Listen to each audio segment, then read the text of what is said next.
자, 여러분 오후 어떻습니까? 이게 졸리세요? 예, 식사 많이 하셨습니까? 예, 뭐 소고기국 나온 걸 제가 알고 있는데요. 대답이 영 현찮으신 것 같아요. 식사 맛있게 하셨습니까? 예, 예. 그 보니까 매주 고기국, 고기 반찬 나오는 교회가 우리 교회밖에 없더라고요. 예, 굉장히 자부심이 있습니다. 사실 그거 하나만 가지고도 전도할 수 있는 거리가 생기는 것 같아요. 예, 교회 목사님이 어떻다 뭐 이런 거보다 여러분 우리 교회 가면 매주 고기 반찬 아니면 고기국이 있다. 야, 이것만 해도 굉장히 매력적인 그런 어떤 메리트가 될 것 같아요. 물론 여러분 제가 이제 농담으로 하는 거죠. 자, 오늘 우리가 여기 오실 때, 교회 오실 때, 교회 처음 나오신 분들의 입장에서 예배란 이 어떤 인상을 줄까요? 설교자가 이렇게 나와서 설교를 하고 있을 때, 우리 이제 장로님들이 나와서 대표 기도를 하고 있을 때 그 모습을 보면서 어떤 인상을 받을까요? 아니 뭐 바꿔서 여러분이 이제 절이나 성당이나 이런 데 가보셨어요? 단기 선교를 가면 저는 이 단기 선교팀을 데리고 꼭 모스크, 힌두교 사원에 갑니다. 그리고 뭐 정교회 예배당을 꼭 가요. 저는 이제 개인적으로 가면 그곳에 이제 예배 시간 또는 그 집회 시간을 이제 보고 미리 이제 검색하고요. 가서 이제 꼭 거기 들러요. 가서 이제 어떻게 예배를 드리는지 참관도 하고, 또 기독교 안에서의 예배와의 차이점이 무엇인지를 눈으로 직접 또 보기도 합니다. 자, 여러분 처음 교회 나오시는 분들이 이제 볼 때는 그런 거죠. 제가 이제 뭐 대학 교수나 또는 뭐 선생님의 입장에서 볼 때, 야, 뭔가 이렇게 교양 강의를 잘하고 입담이 있는 사람이 나와서 말을 하는구나.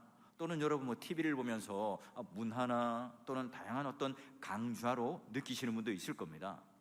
자, 어떤 분들은 또 어르신들은 이렇게 하죠. 목사님 좀 은혜로운 설교 좀 해주세요. 이 말은 뭐죠? 목사님 좀 장경동 목사님이나 김문훈 목사님처럼 좀 재미있게 좀 웃겨주시고 좀 편하게 좀 말랑말랑하게 좀 설교 좀 한번 해주세요라고 하는 의미인 것 같아요. 이제 쉽게 좀 해달라, 그런 의미인 것 같아요. 여러분 실제 우리 이제 집에 가시면 뭐 기독교 채널이 한뭐 3-4개 넘잖아요.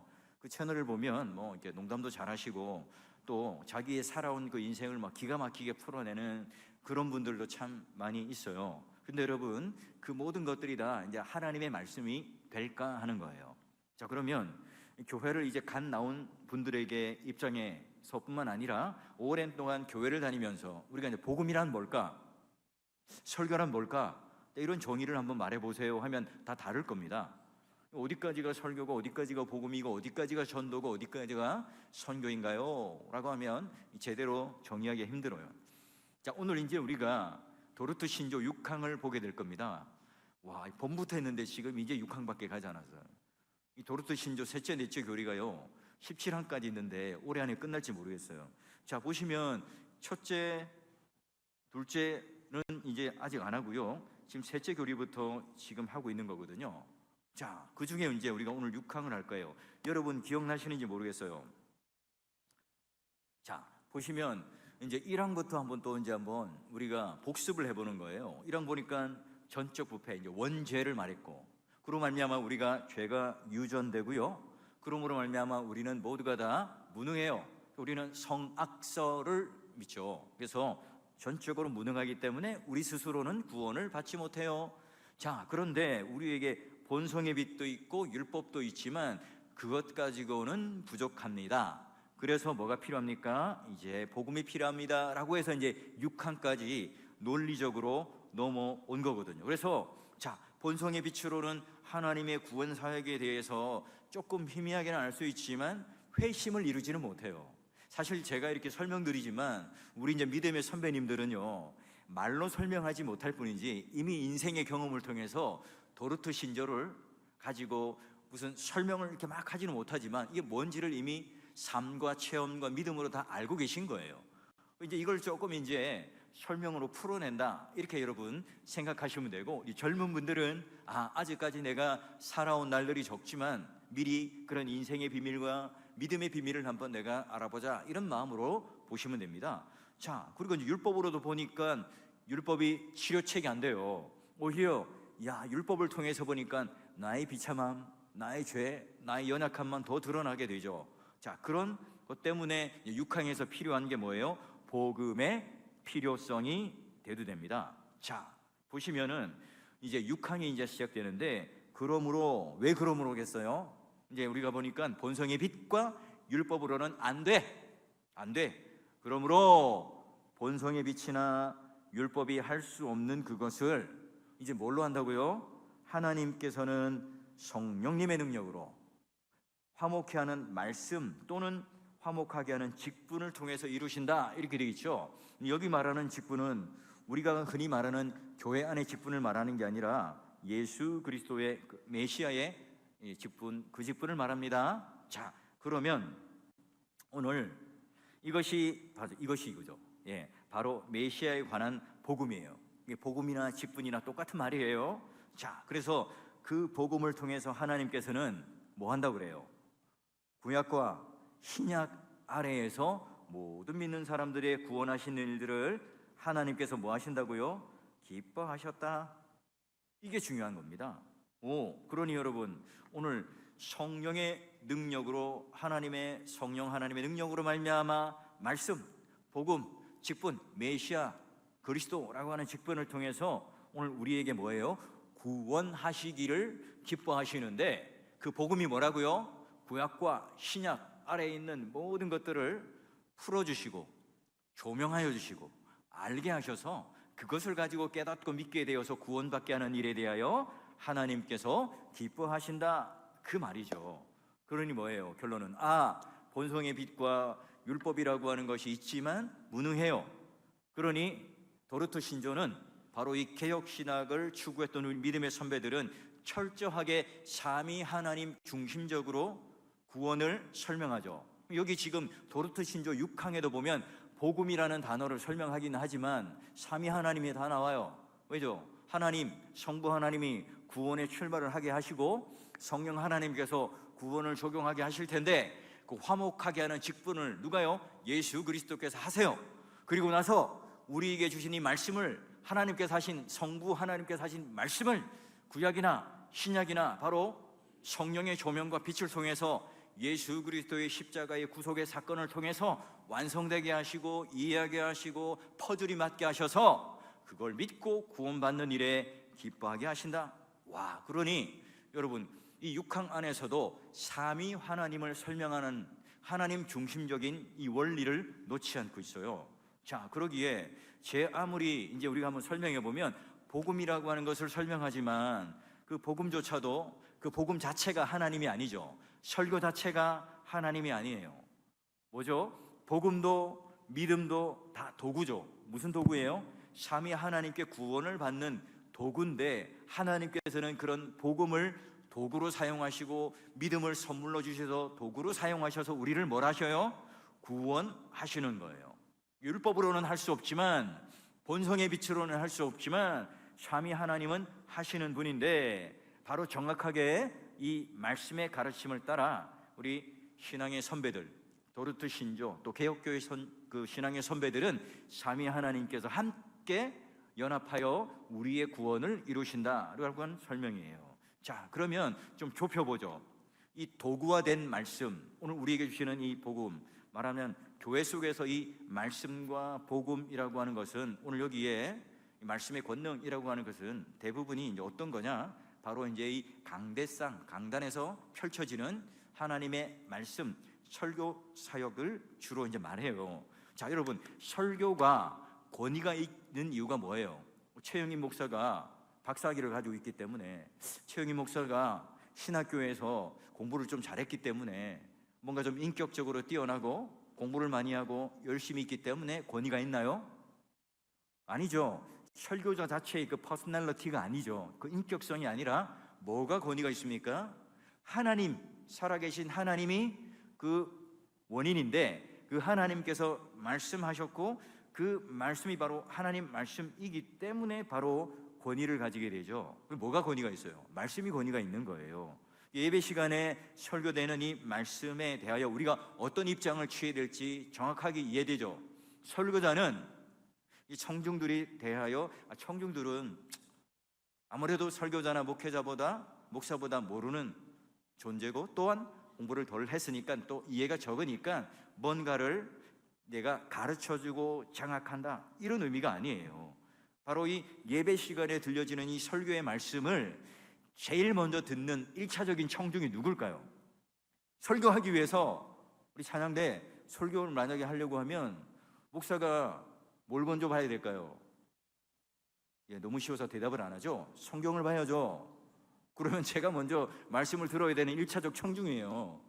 제가 그 말씀 앞에 무릎 꿇고 그것을 듣고 그 복음 앞에 무릎 꿇고 청중이 되어서 먼저 듣지 않으면 그걸 가지고 어떻게 전하겠어요? 그 진공 상태에서는 전할 수가 없는 거죠. 물론 여러분 설교를 할 때 뭐 성경 본문 안 읽고 그냥 이렇게 세상 이야기를 버무려서 할 수도 있겠지만, 이 제대로 된 하나님 복음과 그 권위 앞에 우리가 무릎을 꿇는다면 설교자 입장에서는 하나님의 그 권위의 말씀 속에 내가 뭘 해요? 내가 먼저 1차적인 청중이 되어서 무릎을 꿇고 그 말씀을 듣고 내가 그 말씀에 대하여 도전받고 깨달아진 이 말씀이 이 저를 통해서 이제 정리되어지고, 이제 그걸 통해서 이제 우리 청중들, 성도들의 삶과 형편과 정황들을 이해하며 같이 말씀을 전하겠죠. 그러니 여러분, 설교를 전하는 설교자로서의 신성함을 가지고 있는 게 아니라 뭐예요? 바로 오늘 하나님께서 오늘 우리들에게 주시는 이 말씀이라는 도구를 통해서 우리의 죽어있는 심령을 살려내고 우리의 믿음을 견고케 하니까, 그래서 권위가 있는 거예요. 그 설교자보다 더 에너지를 많이 쏟아야 되고요, 설교자보다 더 노력하고 더 힘써야 되는 사람이 누굴까요? 청중들이에요. 예배자들입니다. 그래서 하나님 말씀을 전하는 것보다 듣는 데 더 큰 에너지가 쏟아지는 거예요.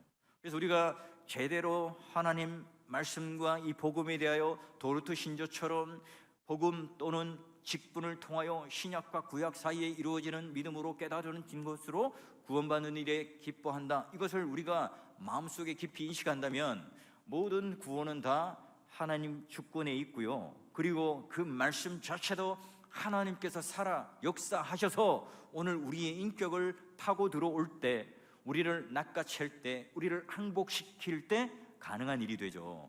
와, 저 목사 언변이 좀 좋네. 저 목사 성경 조금 안 해. 저 목사 설교 한번 들어볼까? 저 목사는 좀 아닌 것 같아. 우리는 여러분 비교할 수는 있겠지만 우리가 팔짱을 끼고 듣거나 또 우리 무릎을 꼬거나 그렇게 들을 수 있을까요? 어떤 목사님은 목소리도 어눌하고 또 전달력이 떨어질 수는 있습니다. 그러나 어떤 경우에 그게 설교의 좀 질이 나쁠 수도 있지만 하나님 말씀을 전한다면, 내 생각이 아니라 하나님 말씀을 전하려고 애쓰고 있다면 그 말씀은요, 바로 오늘 하나님께서 우리에게 주시는 말씀으로 청중들이 어떻게 해요? 불만을 가지거나 나쁘게 말하는 것이 아니라 말씀하시는 분은 하나님이시지라고 우리가 겸손하게 들어요. 그리고 이제 그 외의 나머지 부분들은 우리가 함께 기도함으로 그런 연약함이 채워질 수 있도록 기도로 동력해 주셔야 되겠죠. 말씀을 전하는 설교자도 마찬가지예요. 설교를 할 때 설교는 내가 한다. 나는 설교에 자신이 있어. 내가 설교하면 다른 사람들은 껍벅 넘어가. 내가 설교를 제일 잘하기 때문에 사람들이 다 나를 보고 그렇게 인정해줘 라고 말한다면요, 이 말을 잘하는 것, 화법이 좋은 것, 여러분 이게 설교를 잘하는 것과 복음을 제대로 전하는 것과는 또 같은 게 아닙니다. 설교는 언제나 주권자이신 그분께서 하시고 싶은 말씀, 오늘 우리의 감동, 나의 은혜, 내가 받는 어떤 감정적인 정서적인 어떤 설득과 함께 감화, 이게 중요한 게 아니라 지금 이 말씀을 통해서 하나님께서 무엇을 말씀하고 싶어 하는 거고 어떤 의도를 가지고 계신가, 그 저자, 성경의 저자이신 그분이 지금 어떤 의도로 말씀하시는가, 이게 중요한 거죠. 그러니 여러분, 설교자가 설교를 잘하는 것과 언변이 좋다는 것을 동일시할 수는 없죠. 그게 바로 오늘 이 우리 도르트 신조의 믿음의 선배들은요, 바로 복음이라는 것과 이 직분이라고 하는 것을 그런 식으로 연결시켜서 인식합니다. 물론 여러분, 설교자는 게을러서는 안 되겠죠. 언제나 두렵고 떨리는 마음으로 하나님 말씀 앞에 서야 되겠죠. 내가 먼저 가르쳐 볼까? 내가 좀 은혜를 끼쳐 볼까? 내가 좀 청중들을 들었다 놨다 한번 해볼까? 그런 마음을 가지고 있다면 여러분, 그건 설교 자체가 하나님 손에 들려진 방편이 아니죠. 설교자의 손에 쥐어진 방편이죠. 성경은 하나님 말씀이 아니라 성경은 뭐가 되겠어요? 설교자의 영광과 빛을 드러내는 하나의 도구일 뿐이죠.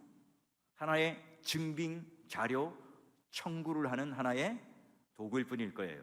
그러니 여러분, 수많은 예화들이 난무하고 또 커뮤니케이션 이론을 통해서 막 그런 전달에 대한 브레인스토밍이라든지 이런 예화들 많이 여러분 함으로 말미암아 오늘 하나님께서 이 본문을 통해서, 말씀을 통해서, 복음을 통해서 말씀하고 싶어 하는 것을, 그런 것들은 좀 뒤로 내려놓고 다른 내용을 전달하거나 또는 그것을 말한다면 사자가 아니겠죠. 여러분, 왕이 뭔가 이 조서를 써서 하여튼 기밀 문서를 써가지고 줘요. 딱딱 해가지고 줬는데 그것대로 여러분 전달하지 않으면 사자 역할을 제대로 못하는 거잖아요. 그래서 우리 믿음의 선배들은요, 개혁교회 믿음의 선배들은 언제나 말씀과 함께라고 하는 이 말씀이 바로 복음, 설교된 하나님 말씀, 그리고 예수 그리스도께서 가지는 그 세 가지의 직분과 함께 화목해 하는 놀라운 이 말씀을 가지고요, 바로 존중하고 이해하고 받아들이고 수납하고 또한 은혜를 받았던 거예요. 그래서 여러분, 개혁교회의 가장 중요한 가치, 로마 가톨릭을 벗어나면서 본질로 돌아갑시다 라고 하면서 개혁의 기치를 올리며, 개혁의 가장 중요한 모토가 뭐예요? 본질로 돌아가자, 성경으로 돌아가자 하는 거예요. 뭔가 으쌰해서 사회를 전복하고 폭력성을 가지고 뭔가 세를 가시하고 뭔가 이렇게 한 것이 아니라 성경으로 돌아갑시다 라고 말했던 거죠. 언제나 이 말씀의 주체가 누구라고요? 삼위 하나님이시기 때문에 말씀으로 돌아가자는 말은 이 텍스트, 글자에 돌아가자는 게 아니라 이걸 말씀하신 하나님께 돌아가자는 의미예요. 왜 그랬어요? 그 당시 때 로마 가톨릭의 교회의 주인은 누구였어요? 교황이었잖아요. 사제였잖아요. 이상한 교리를 만들어가지고 사람들을 현혹시켜도 그냥 다 홀딱 넘어가요. 왜요? 말씀의 도구를 잘못 사용했기 때문에 그래요. 그래서 본성의 빛, 율법이 할 수 없는 것은 뭐가요? 복음이 할 수 있다. 그래서 우리의 이 도르트 신전은 복음이 한다라고 말하는 것은 로마서 8장의 말씀처럼 복음이 한다는 것은 하나님께서 하신다 말과 똑같은 말이에요. 자, 그렇다면 여러분, 우리가 선포된 복음과 이 말씀을 어떤 태도로 받아들여야 할까? 하나님께서 이제 말씀을 도구로 오늘 우리들에게 구원을 베푸시기도 하고 우리 믿음을 견고하시기도 하겠죠? 자, 그러면 이제 이 복음 선포된 설교, 이걸 우리가 이제 어떤 식으로 받아들여야 되는가? 자, 여러분, 히브리서가 어떤 말씀이에요? 구약에 있는 레위기를 모토로 삼아서 이 구약의 어떤 모든 이 집약된 어떤 내용들을 해석하는 게 히브리서잖아요. 그래서 레위기를 직접 인용하지는 않았지만 이 레위기가 해석되어지고 구약에 있는 모세오경이 술술술 해석되어지는 주석서가 뭐예요? 히브리서예요. 그죠? 자, 오늘 4장 2절을 한번 봅시다. 보니까 그들 이제 구약의 백성들이에요. 우리와 같이 복음을 전함을 받은 자이나 그 말씀이 그들에게 유익하지 못한 것은 뭐예요? 듣는 자가 뭘 결부시키지 못했어요? 믿음과 결부시키지 못했더라. 여러분, 이 구절이 너무나 놀랍죠? 구약에도 복음이 전달되었네요. 구약에도 하나님 말씀이 전달되었습니다. 그런데 이 광야에 있던 이 백성들, 복음을 전함을 받았지만 뭐와 연결시키지 못했어요? 믿음과 결부시키지 못했다. 복음이라고 하는 것은 예수 그리스도께서 오시고 난 뒤에 이루어지는 거 아닙니까? 라고 말할 수 있지만 그게 아니라, 복음이라는 것은 이미 하나님께서 구약에서부터 창세기 15장에 가보면 아브라함도 여러분 은혜로 믿음으로 구원받았다라고 나와요. 그러니 여러분, 구약도 신약도 뭐가 필요합니까? 하나님의 은혜가 필요하여 구원을 받습니다. 자, 구약은 율법을 지켜야 구원을 받고요, 신약은 하나님의 은혜로 예수를 믿음으로 구원을 받습니다. 그건 이단입니다. 말시온이라고 하는 이단이죠. 자, 그러면 히브리서 4장 2절 말씀처럼 복음 전함을 받았다. 그런데 그걸 믿음과 결부시키지 못했다. 그 무슨 말이죠? 예수 그리스도께서 아직 오시지는 않았지만, 그러나 오늘 예수 그리스도께서 우리를 위하여 죽으시고 살아나신 그 놀라운 이 직분을 통해서 우리에게 구원을 열어주신, 구원을 선물로 열어주시기 위해서 그 공로를 만드신 그 일에 대하여 오늘 우리가 받아들이지 못한다 하는 거예요. 그래서 여러분, 이 복음의 필요가 필요한데 바로 보니까 6항 끝에 보니까 뭐라고 되어 있어요? 복음을 통해, 예수 그리스도를 통해, 하나님 말씀을 통해 메시아가 하는 복음인데 다 똑같은 말이에요. 자, 하나님께서는 구약과 신약 아래에서 모든 사람을 다 구원하시는 일에 기뻐하셨다. 오, 분명하죠. 신약의 성도만 사랑하는 게 아니라 이미 구약의 성도들도 하나님께서 구하는 일에 기뻐하셨다. 누가 기뻐한다고요? 우리가 기뻐하는 게 아니라 하나님께서 지금 모든 사람들이 구원받기를 기뻐하시고 웃고 계시고 행복해 하시고 좋아하세요. 그래요. 구약의 백성들뿐만 아니라 신약의 백성들에게도 동일한 복음, 하나님의 똑같은 선포된 이 복음을 들어요. 그 믿음과 결부되기만 하면 하나님께서 모든 그런 사람, 택한 백성을 구원하신 일을 통해서 기뻐하시는 거예요. 와, 그런데 이제 우리가 어떻게 해요? 자, 그러나 들은 바 그 말씀이 그들에게 유익하지 못하는 것은 듣는 자가 뭘 하지 못해요? 믿음과 결부시키지 못했다. 이걸 우리 편에서 볼 때 뭐라고 표현해요?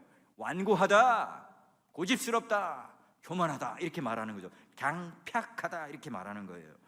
광야의 이스라엘에도 우리와 동일하게 복음이 전파되었지만 그들에게 복음이 유익하지 못한 것은 뭐예요? 그들의 마음이 강팍하니까 말씀이 들어가도 튕겨요. 말씀이 들어가도 이해되지 않아요. 말씀이 들어가도 믿음으로 아멘하게 되지 않죠. 그래서 여러분, 히브리서 4장 2절의 이 말씀은요, 여러분 앞서 이제 3장에 보면요 막 줄기차게 막 얘기하는 게 있어요. 계속해서 뭐 마음을 완고하게 하지 말라, 너희가 나를 시험했다, 너희 세대를 위해 내가 노했다, 안식에 들어가지 못한다 등. 그래서 완고하다, 고집스럽다 이걸 계속 쭉 말하면서 4장 2절에 지금 이걸 말하는 거예요. 자, 그러면 우리가 이 말씀을 통해서 또는 설교된 말씀을 통해서 예수 그리스도의 복음을 통해서 우리가 우리 편에서 믿음으로 결부시킨다, 믿음으로 합한다, 이게 지금 무슨 말이죠? 무슨 의미죠? 자, 그러니까 오늘 우리가 강팍한 마음이 아니라 어린 아이와 같은 부드러운 마음으로 그 말씀을 받아들이고 아멘하고 그 말씀에 대하여 우리가 하나님께서 나에게 하시는 말씀으로 겸허히 받아들이고 순종하는 것, 그게 바로 믿음으로 합하다, 믿음으로 결부시키다 하는 의미겠죠. 그래서 여러분, 그 말씀을 사람의 말로 받지 않고 하나님께서 나에게 선포하시는 생명 있는 하나님 말씀으로 높게 받들고 전적으로 그 말씀에 대하여 아멘으로 화답하여서 우리가 순종하는 것을 말하는 거예요.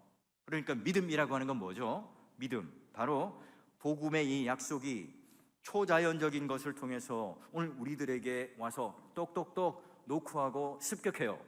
아브라함이 그렇죠. 아브라함이 하나님께서 영광 가운데 나타나시고 말씀으로 아브라함을 어떻게 해요? 뭐 설명도 안 해요.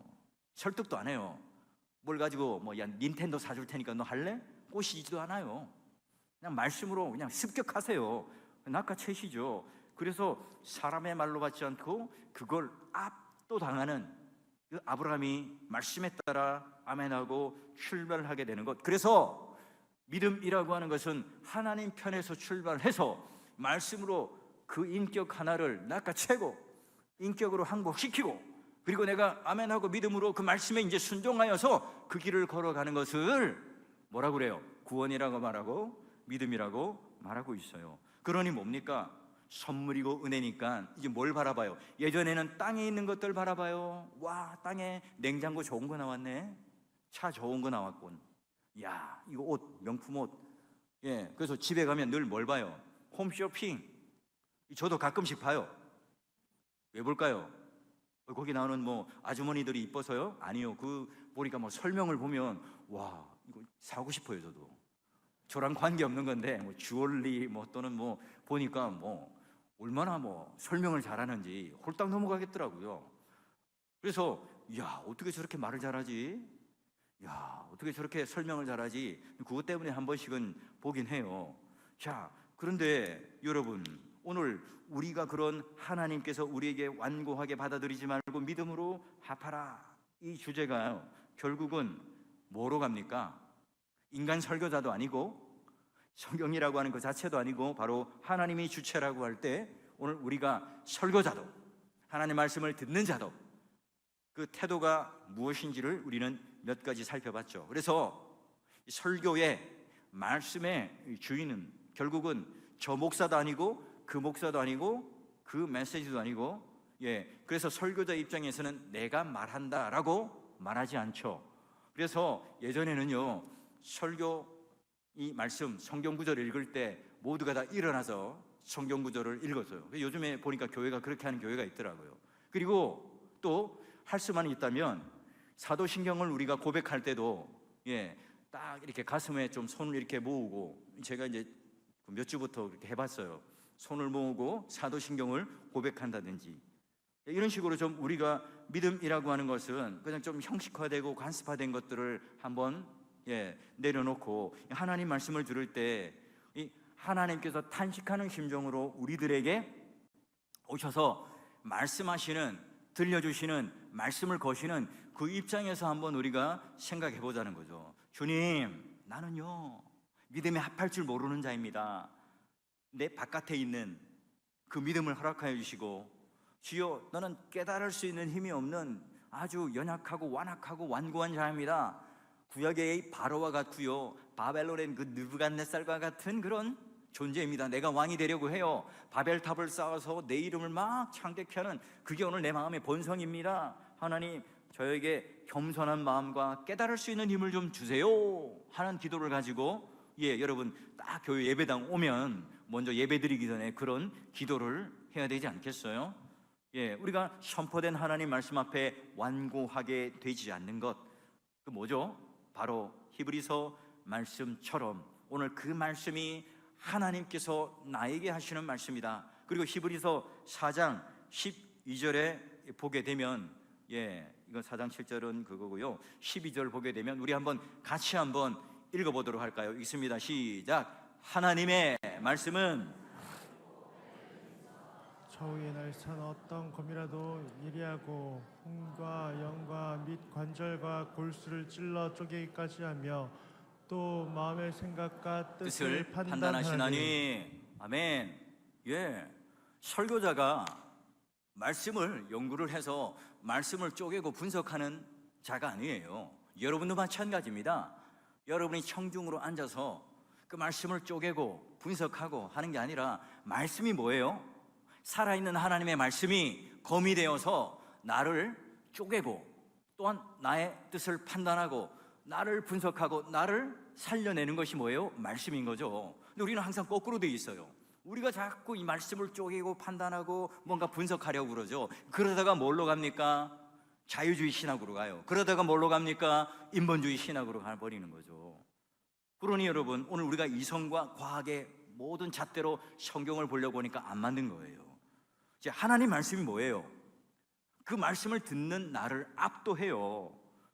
그 순간에 내가 뭐예요? 오직 하나님이 드러나도록 하는 것이 말씀이고 바로 예배 아니겠습니까? 하나님께서는 이 수단을 사용하기를 기뻐하셨고, 그리고 그걸 통하여 오늘 우리들에게 구원이라고 하는 선물을 주시고자 하는 거예요. 설교란, 선포된 복음이란 설교자의 말장난도 아니고 저기 있는 저 하늘의 어떤 믿음의 능력도 아니고, 깨달아진 이 복음의 말씀을 통해서 오늘 인격적으로 말씀을 걸어오시는 그 하나님 앞에, 하나님이 말씀을 걸어오셔서 신약과 구약을 다 깨달아가지고 나를 구원하는 것에 대해서 얼마나 기뻐하는가, 그 하나님의 얼굴을 상상하며 하나님의 기쁨을 상상하며 예배를 드리며 그 구원에 대한 감사와 반응을 하는 게 바로 예배예요. 그러니 예수 그리스도를 알면 알수록 뭐가 나올까요? 원망이 나오고 불평이 나오고 기적이 나오는 게 아니에요. 예수 그리스도를 알수록 뭐가 나오겠어요? 순종과 헌신이 나오겠죠. 예수 그리스도를 할 때 내가 무엇을 하려고 하고 내가 고집을 부리는 것이 아니라, 예수 그리스도를 발견할 때 그 십자가 앞에서 모든 것들을 내려놓고 주 뜻대로 하고 하나님 뜻대로 하여 주시옵소서 얘기했던 것처럼, 오늘 내가 아무리 원수를 사랑하려고 해도 내 안에 그런 힘이 없다는 걸 깨닫기 때문에 예수 그리스도를 발견하고 그 사랑이 오늘 나에게 덧입혀질 때 가능하다는 것을 믿고 내가 하루하루 살아가죠. 내가 무엇을 열심히 하기 때문에 능력이 나타나는 게 아니에요. 낙심이 찾아왔을 때, 어려움이 찾아왔을 때 내가 이걸 내 힘으로 이기려고 하면 안 되잖아요. 그때 뭘 묵상해요? 예수 그리스도를 묵상하죠. 그때 뭘 보죠? 하나님 말씀이 오늘 나를 살려낸다는 것 때문에 예수 그리스도를 만나고 위안과 기쁨을 누리게 됩니다. 그러기에 예수 그리스도에게 눈을 뜨면 내가 누구인 줄 압니다. 안 그러면 나는 교만해요. 안 그러면 내가 이 세상의 왕이고 주인이죠. 여러분, 성경을 읽는 이유가 뭘까요? 우리가 매주 공예배 때 이렇게 설교 말씀을 듣는 이유가 뭘까요? 그리스도를 알기 위해서죠. 삼위 하나님이 누구이신지를 알기 위해서죠. 삼위 하나님이 지금 나에게 어떤 구원을 베풀어 주셔서 어떤 열심으로 지금 구원하시는 일에 뭐 하신다고요? 기뻐하신다. 그 마지막 한 문장, 여러분, 전율이 오지 않습니까? 도르트 신조를 읽으면서 와, 이걸 하나님이 기뻐하신다. 우리가 기뻐해야죠, 그죠? 이거 반대예요. 하나님이 지금 막 애가 달아요. 하나님이 지금 막 마음의 조림을 가지고 우리를 향하여 구원하기를 원하신다고요. 여러분, 주님만이 유일한 구원자이고 거기에 답이 있고 예수 그리스도를 아는 것 자체가 최고의 우리 인생의 주제가 되길 바라고, 일평생 예수 그리스도를 알아가는 그 일에 열심을 내고 예수 그리스도를 닮아가는 작은 예수가 되셔서 오늘 이 복음이 필요합니다. 도르트 신조 6항, 하나님이 기뻐하시는 그 기쁨에 여러분도 그 즐거움과 기쁨에 동참하시는 저와 여러분 되시기를 주의 이름으로 간절히 축원합니다.